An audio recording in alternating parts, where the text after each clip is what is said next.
Wow. Just wow. Today has turned out very interesting. And I mean, everybody's talking about it. I get off work today and they're even talking about it on the radio news. Unless at this point you have been living under a rock, you have to know that the CMA has come out and officially blocked the Microsoft acquisition of Activision. So let's start digging into that a little bit. If you've been keeping up with my videos, you'll notice that I never once went in 100% with this deal is going to happen. I've always been using terms like if, maybe, possibly, woulda, coulda, shoulda, stuff like that. But we also know that there's been a large part of the community out there that was like, oh, this is set in stone. Since day one, this is gonna happen. I mean, we are already printing Call of Duty and other games as an exclusive and all the other stuff. Like, I mean, to at least give one story, just real quick, we all love stories. January 2022, I was on a podcast and I came out and said for everybody to reserve their emotions and to stave back the thought that this was a done deal. Microsoft owns Activision. I went on a podcast and said, this is just a letter of intent. It doesn't mean anything. The FTC could block it. Other world regulators can block it. Please stop fooling people. And on that podcast, I was asked to be quiet. Wonder how they feel today. And I wish no ill will. I mean, go ahead, DM me if you're one of those out there that know about that incident. I have no ill will other than the fact that I still have to laugh that literally I told you guys to please stop convincing people that this was going to be a signed, sealed, and delivered kind of thing. And boy, was I right.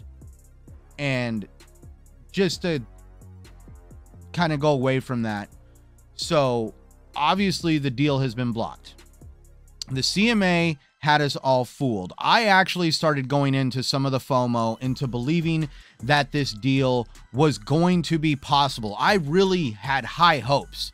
The CMA came out and said substantial loosening of competition in consoles, but they left the cloud argument open. Maybe that was the first sign. And then, you know, let's really look at the big issue here. Like in my last video, I have been trying to also warn people that Lina Khan, the chairman of the FTC, has been questioned by the United States members of Congress on lobbying other world regulators, especially those in Europe, to join in her crusade against big tech. Lina Khan has been really against big tech. And at this point in time, I think Lina Khan got through to them. I'm pretty sure they wanted to use Sony's arguments, but they didn't want to be seen as playing favoritism. So they probably went down the road of cloud gaming, but that's an interesting concept because let's just start there. We saw one other red flag that we thought was going to be targeted at Sony, and that was the CMA amending the theory of harm in their provisional findings to protect them against any third-party appeals.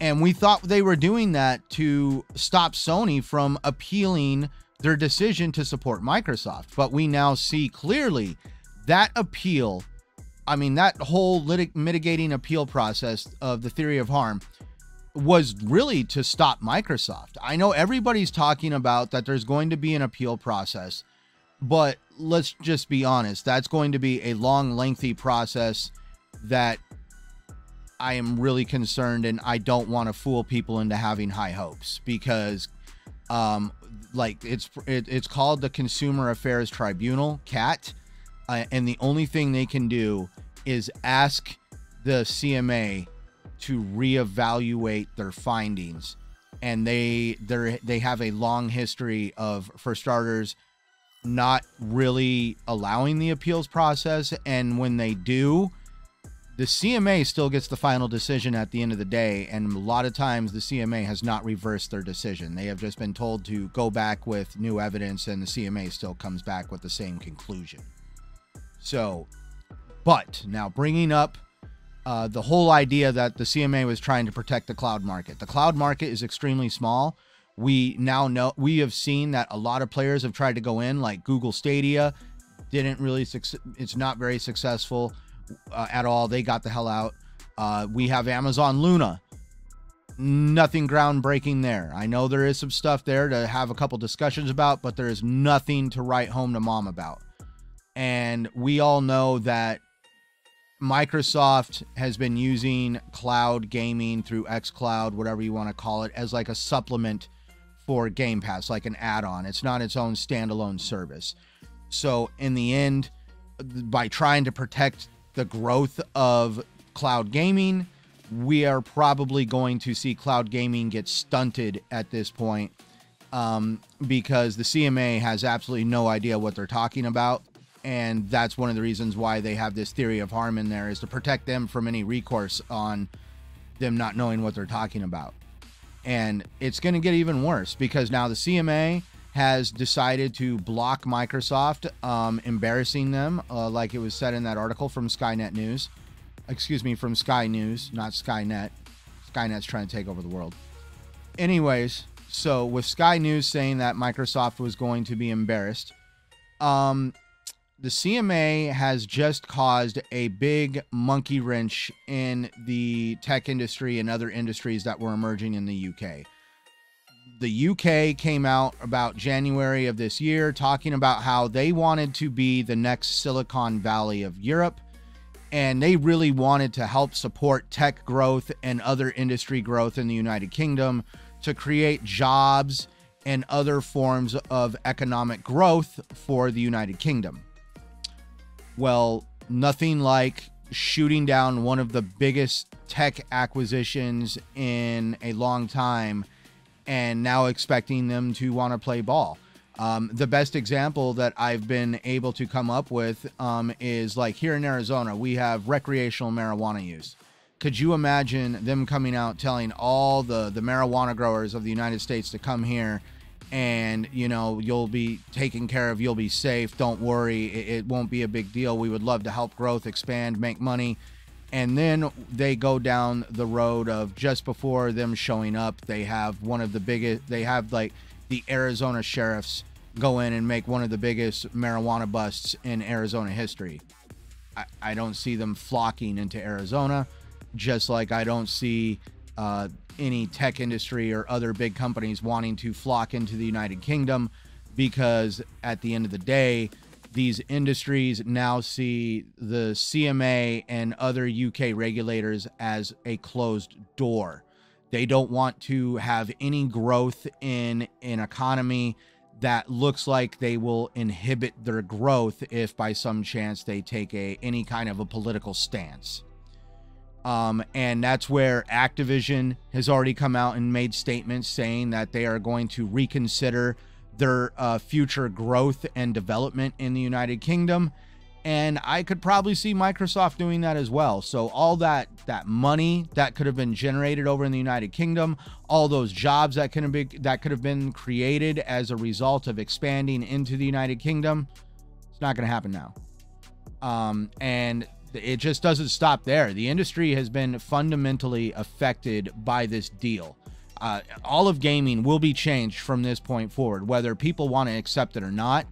And it's really going to start with what has Sony created for themselves with Sony PlayStation and their constant interference in the deal. So let's just start with at the end, like at the beginning, ending of the day, Sony PlayStation, or Sony as a whole, is not considered big tech. They're actually more along the lines of considered an entertainment company. Yes, they made technology, but Sony is not considered big tech when it's basically held against Microsoft, a world power, somebody that has software development and other facets in industries that require Microsoft's support to somehow keep industries going forward with operating systems and Windows and software and Azure and other facets of Microsoft's entire business. And so that's where Sony is considered quite small. But it doesn't stop there. With Sony and how much they have interfered in this deal, for starters, they have cost Activision a lot of money. We're talking about Bobby Kotick. He is considered one of the most toxic executives in gaming, and that man loves money.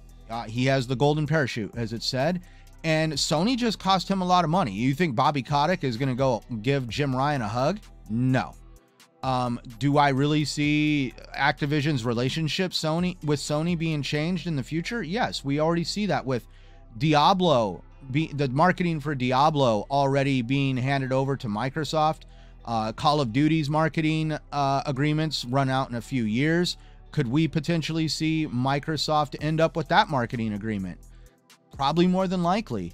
We could probably see Microsoft making really strong agreements with Activision going forward, and there being a strong partnership between the two companies, purely because at this point, Sony's made themselves look like an ass. With all the whining and crying, they have firmly cemented themselves as the bully of the gaming industry. And if anybody tries to compete outside of the realm of how Sony believes that competition should work, like basically at this point, people have lost a lot of respect for Sony when it comes to people in the industry. And that also, the lack of respect has come from Sony insulting publishers and developers. Like Sony has acted like Call of Duty is the best damn thing since sliced bread, and developers like EA and DICE with Battlefield and other companies that have tried to hold a flame to Call of Duty, they've got nothing on Call of Duty, and they will always be seen as a second-rate citizen by PlayStation. And how do you create relationships with people while you're too busy burning bridges? That's just totally insanity to me. But let's also look at the big problem that has been created by this whole deal, and that is with Sony being now investigated, at least by members of Congress, for violating the Indo-Pacific trade laws with Japan and the agreements between Japan and the United States. We could actually see certain tactics in the gaming industry actually go away because of what Sony has done. But one other thing is, if those tactics don't go away, we can definitely see a completely different Microsoft from this point forward. A gloves off kind of Microsoft.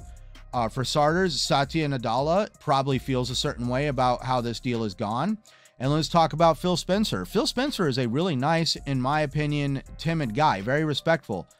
But I really see them both taking the gloves off at this point, especially Phil Spencer, because this was his legacy to the Xbox brand. This was the cherry on top.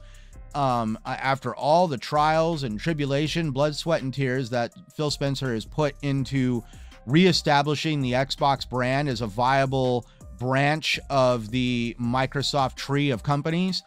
And this was supposed to be the cherry on top of that whole situation. And Jim Ryan, PlayStation, really helped muck that up a lot. And obviously, you know, they can't take it out on the FTC or other world regulators, other than stunting future growth in certain sectors to teach them a lesson, I guess. But for, I guess, to take it out on anybody, they're going to really probably more than likely put Sony PlayStation to test. We're going to probably see almost like a Cold War in gaming. We're going to see companies that are going to be making marketing agreements and exclusive agreements and exclusive content this and blocking rights that. It's going to get very ugly out there, and it's going to get very competitive. Will consumers benefit from that? I have no idea. We could see the gaming industry be completely divided at this point. Like, will crossplay with ecosystems like PlayStation and Xbox take a complete crap, and we see less and less inclusiveness between the two companies and allowing gamers to be able to play together? Will we see total differences in the ecosystems by the offers of availability of certain games. It's going to be an interesting time going forward. But if I could cap this all off and just saying, please be reserved in your emotions going forward in the next few months and possibly the next few years, with this deal potentially having any chance of success going forward. I don't want to fool anybody into believing that this is possible. I really do think this is like a situation, if I could borrow it from Blade, the first Blade movie, this is like trying to ice skate uphill at this point. I really hope I'm wrong, but I am not going to hold my breath on this deal kind of crossing the finish line. And I'm curious on what the future of gaming is going to look like, because I mean, I knew this deal was going to change gaming, but I hoped it wasn't going to be the outcome that it turned out to today, because this is going to completely fracture the gaming industry and the growth of the gaming industry, especially in certain regions of the world at this point. So tell me, everybody, I'm really curious. You know, that whole spiel, please write me a comment down below. I do read them. I'm curious how you guys feel about this whole situation. Are you out there championing that the deal got blocked? Are you mad that the deal got blocked? Do you not care? I'm not losing no sleep. I'm going to go back and play some more Xbox right now after this video is done being put on the internet. I'm still a fan of the gaming industry as a whole, but I just choose Xbox as my home. If you like today's content, please like, subscribe. Be sure to check out my channel. The video's on the end card here. And until next time, everybody, please, I am Centurion1307. Just play what you want, where you like. And until next time, thank you for watching.